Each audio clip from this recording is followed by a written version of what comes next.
विश्वास एक ऐसी शक्ति है जिसकी मदद से बड़े बड़े काम किए जा सकते हैं। विश्वास के बिना छोटा सा काम भी पूरा नहीं हो पाता है। जो व्यक्ति काम करते हुए असफल होता है वह फिर से कोशिश करके सफल हो सकता है, लेकिन जो व्यक्ति मन से हार जाता है वह कभी भी सफल नहीं हो पाता है। दोस्तों, इसी पर आधारित मैं आपको एक कहानी सुनाती हूँ जो आपको भगवान पर विश्वास करने पर मजबूर कर देगी। कहानी को अंत तक ज़रूर सुने। माधवी 13 वर्ष की एक साधारण लड़की थी। रंग गेहुआ और नाक नक्शा भी ठीक ठाक ही था, लेकिन उसके चेहरे पर एक अनमोल आकर्षण का अजीब सा फैलाव था। उसकी मीठी आवाज़ और असाधारण बुद्धि लोगों पर असर छोड़ जाती थी। बचपन में माँ बाप गुजर गए थे, इसलिए वह चाचा चाची के पास रहती थी। चाचा तो उसका बेहद ध्यान रखते थे, पर चाची जी का बर्ताव माधवी के साथ अच्छा नहीं था। चाची के दोनों बच्चे गांव की पाठशाला में पढ़ते थे, पर माधवी को चाची ने घर के काम में ऐसा लगा रखा था कि पाठशाला जाने का कोई सवाल ही नहीं था। सुबह से रात तक वह माधवी के पीछे पड़ी रहती थी और डांट फटकार कर सारा घरेलू काम करवाती थी।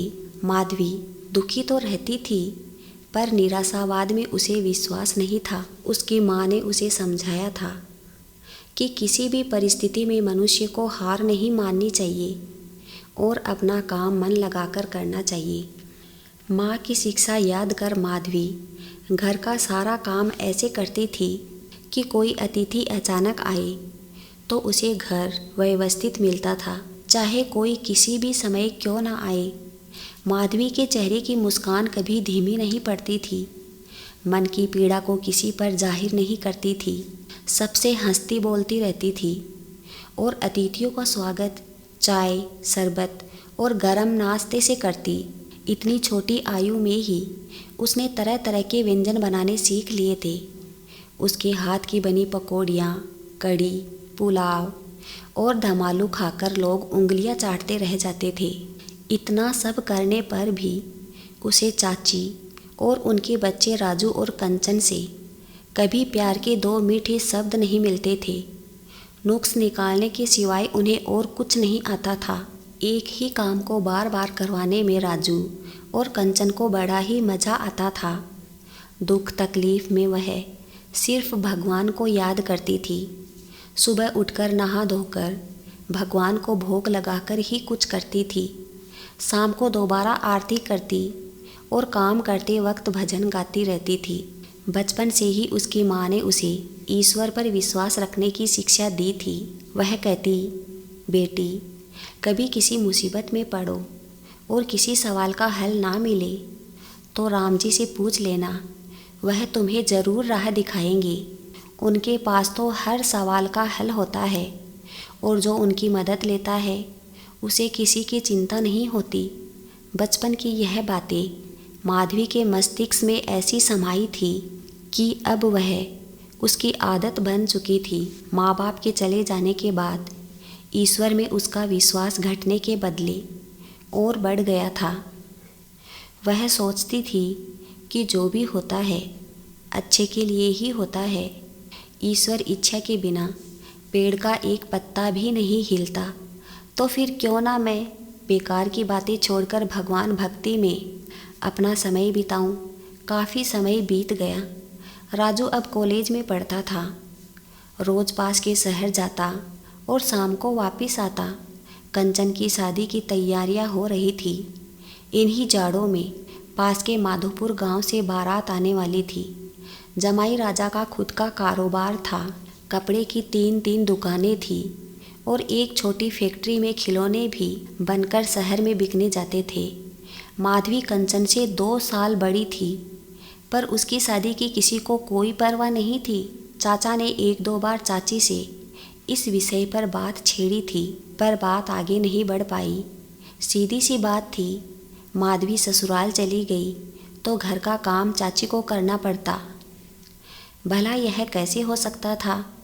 उन्हें तो आराम से बैठने की आदत जो पड़ गई थी। वह माधवी को हमेशा सुनाती, अरे बेटिया, तेरी शादी होना नामुमकिन है। रंग तो तेरा काला है, कौन काली कलूटी से फेरे करेगा। तू तो यहीं जमी रहे, बुढ़ापे में चाचा चाची की सेवा करेगी तो बड़ा पुण्य मिलेगा, समझी ना।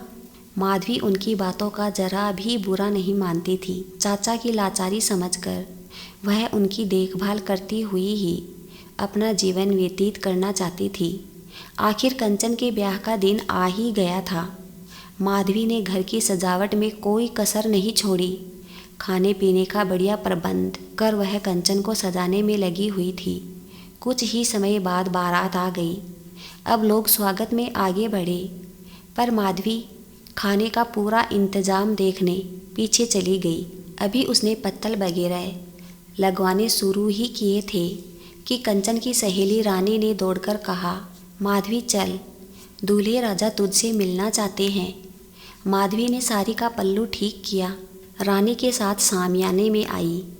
दूल्हा कुर्सी पर बैठकर शरबत पी रहा था। ज्यों ही उन्होंने माधवी को देखा, हैरानी से उनकी अजीब हालत हो गई। उन्होंने झट से पीछे खड़े दोस्त में से अपने प्रिय मित्र राजन को हाथ पकड़कर अपने पास बुलाते हुए कहा, राजन देख, भाभी। आसपास खड़े लोग दूल्हे राजा की बात सुनकर हैरान हो गए। राजन की आंखें एकटक माधवी के चेहरे पर पड़ी। माधवी को कुछ भी समझ नहीं आ रहा था। घबराकर वह उल्टे पांव घर के अंदर चली गई। राजन ने कुर्सी का सहारा लिया और सर से पसीना पोंछने लगा। प्रदीप कंचन के होने वाले पति ने सबको बताया कि 2 साल पहले राजन की शादी हुई थी और पिछले गर्मियों में उसकी पत्नी रेणु का स्वर्गवास हो गया था। माधवी का चेहरा हूबहू रेणु भाभी जैसा था। सिर्फ चेहरा ही नहीं, बल्कि रंग, कद और आवाज़ भी वही थी। राजन को ऐसा लगा मानो रेणु उसे दोबारा मिल गई हो। उसे बार बार माधवी की सुंदर आंखें याद आ रही थी, जो बिल्कुल रेणु की तरह सुंदर थी। सिर्फ एक फ़र्क था, रेणु के बाल सीधे थे और माधवी के कंधे तक घुंघराले थे। अब तक के माधवी के चाचा भी वहां आ गए थे। प्रदीप ने उससे कहा, पिताजी, आप अपनी बेटी माधवी की शादी यदि मेरे मित्र राजन से करवा दो तो उसे दोबारा उसकी पत्नी मिल जाएगी, जिसके बिना उसकी ज़िंदगी बेकार हो गई है। चाचा ने हामी भरी और चाची के लाख मना करने पर भी एक ही मंडप में कंचन और माधवी दोनों की शादी करवा दी। शादी के 3 साल बीत गए। कंचन को एक बेटा और माधवी को एक बेटी हो चुके थे। माधवी ने कभी सोचा नहीं था कि पति का प्यार और बेटे का सुख इतना ज़्यादा मिलेगा कि वह अपने बीते दिनों के दुख तकलीफ़ को बिल्कुल भूल जाएगी। राजन के माँ बाप और भाई बहन माधवी को इतना चाहते थे कि कहीं नहीं जाने देते थे। माधवी को आखिर भगवान पर विश्वास रखने का फल मिल ही गया था। जय श्री कृष्णा।